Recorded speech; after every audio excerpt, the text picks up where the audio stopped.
Le chat noir, l'emblème de la troisième flottille des sous-marins allemands basés à la Palisse entre 1940 et 1945.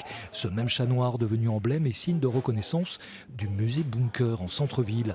Un lieu, une époque avec ses photos jaunies, ses objets rares ou chargés d'histoire, comme les jumelles utilisées sur les U-boats allemands, la dague personnelle de l'amiral Stirlitz, offerte le jour de sa reddition au capitaine Meyer.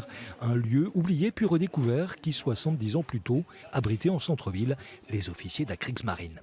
Ils avaient besoin d'un endroit pour se protéger en cas d'alerte, donc c'est pour ça qu'ils ont construit ce bunker qui fait 280 mètres carrés, qu'on n'imagine pas en passant dans la rue puisqu'il est vraiment souterrain. Vous avez 2 mètres de béton armé tout autour de nous, pour nous cacher. Donc c'est vrai que c'est un lieu qui est très atypique et étonnant pour ça. Un musée sous terre véritablement ouvert à la visite depuis 5 ans qui voit sa fréquentation augmenter chaque saison. 35 000 visiteurs en 2017, un chiffre déjà atteint en 2018, avec pour certains jours d'août plus de 600 personnes. L'histoire de la ville, l'originalité du lieu, la muséographie attirent bien sûr. Et depuis cette année, son étoile sur le guide vert semble guider les curieux.